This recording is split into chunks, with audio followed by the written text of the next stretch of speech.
16 सोमवार व्रत कथा।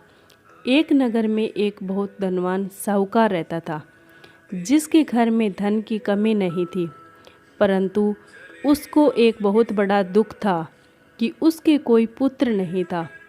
वह इसी चिंता में दिन रात लगा रहता और पुत्र की कामना के लिए प्रत्येक सोमवार को शिवजी का व्रत और पूजन किया करता था तथा सायंकाल को शिवजी के मंदिर में जाकर शिवजी के विग्रह के सामने दीपक जलाया करता था। उसके उस भक्ति भाव को देखकर एक समय श्री पार्वती जी ने शिवजी महाराज से कहा कि महाराज, यह साहूकार आपका अनन्य भक्त है और सदैव आपका व्रत और पूजन बड़ी श्रद्धा से करता है। इसकी मनोकामना पूर्ण करनी चाहिए। शिवजी ने कहा कि हे पार्वती, यह संसार कर्म क्षेत्र है। किसान खेत में जैसा बीज बोता है वैसा ही फल काटता है। उसी प्रकार इस संसार में जो जैसा कर्म करते हैं वैसा ही फल भोगते हैं। पार्वती जी ने अत्यंत आग्रह से कहा कि महाराज, जब यह आपका अनन्य भक्त है और यदि इसको किसी प्रकार का दुख है तो उसको अवश्य दूर करना चाहिए, क्योंकि आप सदैव अपने भक्तों पर दयालु होते हैं और उनके दुखों को दूर करते हैं। यदि आप ऐसा नहीं करेंगे तो मनुष्य आपकी सेवा, व्रत और पूजन क्यों करेंगे। पार्वती जी का ऐसा आग्रह देख शिवजी महाराज कहने लगे कि हे पार्वती, इसके कोई पुत्र नहीं है। इसी चिंता में ये अति दुखी रहता है। इसके भाग्य में पुत्र न होने पर भी मैं इसको पुत्र की प्राप्ति का वर देता हूँ, परंतु यह पुत्र केवल 12 वर्ष तक ही जीवित रहेगा।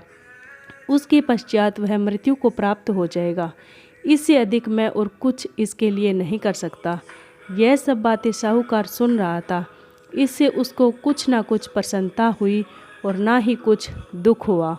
वह पहले जैसा ही शिवजी महाराज का व्रत और पूजन करता रहा। कुछ काल व्यतीत हो जाने पर साहूकार की स्त्री गर्भवती हुई और 10वें महीने में उसके गर्भ से अति सुंदर पुत्र की प्राप्ति हुई। साहूकार के घर में बहुत खुशी मनाई गई, परंतु साहूकार ने उसकी केवल 12 वर्ष की आयु जानकर अधिक प्रसन्नता प्रकट नहीं की और ना ही किसी को भेद बताया। जब वह बालक 11 वर्ष का हो गया तो उस बालक की माता ने उसके पिता से उसका विवाह आदि करने के लिए कहा, तो वह साहूकार करने लगा कि अभी मैं इसका विवाह नहीं करूँगा, अपने पुत्र को काशी जी पढ़ने के लिए भेजूँगा। फिर साहूकार ने अपने साले अर्थात बालक के मामा को बुलाकर उसको बहुत सारा धन देकर कहा कि तुम इस बालक को काशी जी पढ़ने के लिए ले जाओ और रास्ते में जिस स्थान पर भी जाओ यज्ञ तथा ब्राह्मणों को भोजन कराते जाओ। वह दोनों मामा और भांजे यज्ञ करते और ब्राह्मणों को भोजन कराते जा रहे थे। रास्ते में एक शहर पड़ा। उस शहर में राजा की कन्या का विवाह था और दूसरे राजा का लड़का जो विवाह कराने के लिए बारात लेकर आया था वह एक आंख से काना था। उसके पिता को इस बात की बड़ी चिंता थी कि कहीं वर को देकर कन्या के माता पिता विवाह में किसी प्रकार की अड़चन पैदा ना कर दे। इस कारण जब उसने अति सुंदर सेठ के लड़के को देखा तो मन में विचार किया कि क्यों ना दरवाजे के समय इस लड़के से वर का काम चला लिया जाए। ऐसा विचार कर वर के पिता ने उस लड़के और मामा से बात की तो वे राजी हो गए। फिर उस लड़के को वर के कपड़े पहना दिए तथा घोड़ी चढ़ाकर कन्या के दरवाजे पर ले गए और सब कार्य प्रसन्नता से पूर्ण हो गया।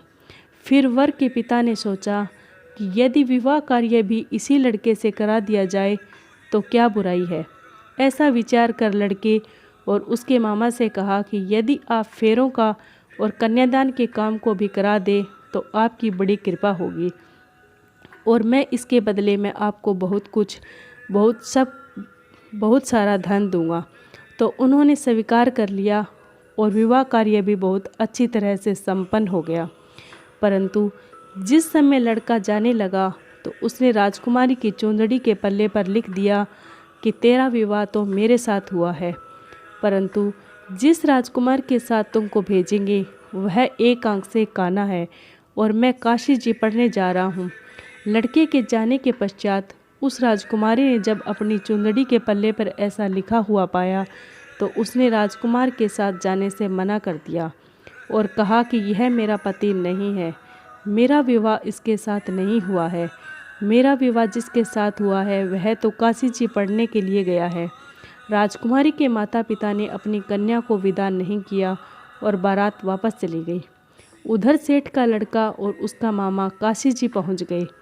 वहाँ जाकर उन्होंने यज्ञ करना और लड़के ने पढ़ना शुरू कर दिया। जब लड़के की आयु 12 वर्ष की हो गई और उसी दिन उन्होंने यज्ञ रचा रखा था कि लड़के ने अपने मामा से कहा कि मामा जी, आज मेरी तबीयत कुछ ठीक नहीं है। मामा ने कहा कि अंदर जाकर सो जाओ। लड़का अंदर जाकर सो गया और थोड़ी देर में उसके प्राण निकल गए। जब उसके मामा ने आकर देखा तो वह मुर्दा पड़ा है तो उसका बड़ा दुख हुआ और उसने मन में विचार किया कि यदि मैं अभी रोना पीटना मचा दूंगा तो यज्ञ का कार्य अधूरा रह जाएगा। अतः उसने जल्दी से यज्ञ का कार्य समाप्त कर ब्राह्मणों के जाने के पश्चात रोना पीटना आरंभ कर दिया। संयोगवश उसी समय शिव पार्वती जी भी उधर से जा रहे थे। जब उन्होंने जोर जोर से रोने की आवाज़ सुनी तो पार्वती जी कहने लगे कि महाराज, कोई दुखिया रो रहा है, इसके कष्ट को दूर कीजिए। जब शिव पार्वती ने पास जाकर देखा तो वहाँ एक लड़का मुर्दा पड़ा था। पार्वती जी कहने लगे कि महाराज, यह तो उसी सेठ का लड़का है जो आपके वरदान से हुआ था। शिव जी कहने लगे कि हे पार्वती, इसकी आयु इतनी ही थी, वह यह भोग चुका। तब पार्वती जी ने कहा कि हे महाराज, इस बालक को और आयु दो, नहीं तो उसके माता पिता तड़प तड़प कर मर जाएंगे।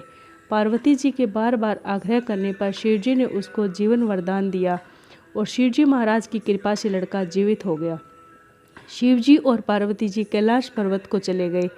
तब वह लड़का और मामा उसी प्रकार यज्ञ करते तथा ब्राह्मणों को भोजन कराते अपने घर की ओर चल पड़े। रास्ते में उसी शहर में आए जहाँ उसका विवाह हुआ था। वहाँ पर आकर उन्होंने यज्ञ आरंभ कर दिया तो उस लड़के के ससुर ने उसको पहचान लिया और अपने महल में ले जाकर उसकी बड़ी खातिरदारी की। साथ ही बहुत से दास दासियों सहित आदरपूर्वक लड़की और जमाई को विदा किया। जब वह अपने शहर के निकट आए तो मामा ने कहा कि मैं पहले तुम्हारे घर जाकर खबर कराता हूँ। जब लड़के का मामा घर पहुँचा तो देखा कि लड़के के माता पिता घर की छत पर बैठे हैं और यह प्रण कर रहे हैं कि यदि हमारा पुत्र सकुशल लौट आएगा तो हम राजी खुशी नीचे आ जाएंगे, नहीं तो छत से गिरकर अपने प्राण खो देंगे। इतने में उस लड़के के मामा ने आकर यह समाचार दिया कि आपका पुत्र आ गया है, तो उनको विश्वास नहीं आया। तब उसके मामा ने शपथपूर्वक कहा कि आपका पुत्र अपनी स्त्री और बहुत सारा धन साथ लेकर आया है। तो सेठ ने आनंद के साथ उसका स्वागत किया और बड़ी प्रसन्नता के साथ रहने लगे। इसी प्रकार से जो कोई भी सोमवार के व्रत को धारण करता है अथवा इस कथा को पढ़ता है, सुनता है, उसकी समस्त मनोकामनाएं पूर्ण होती है। इस प्रकार सोमवार की कथा समाप्त हुई।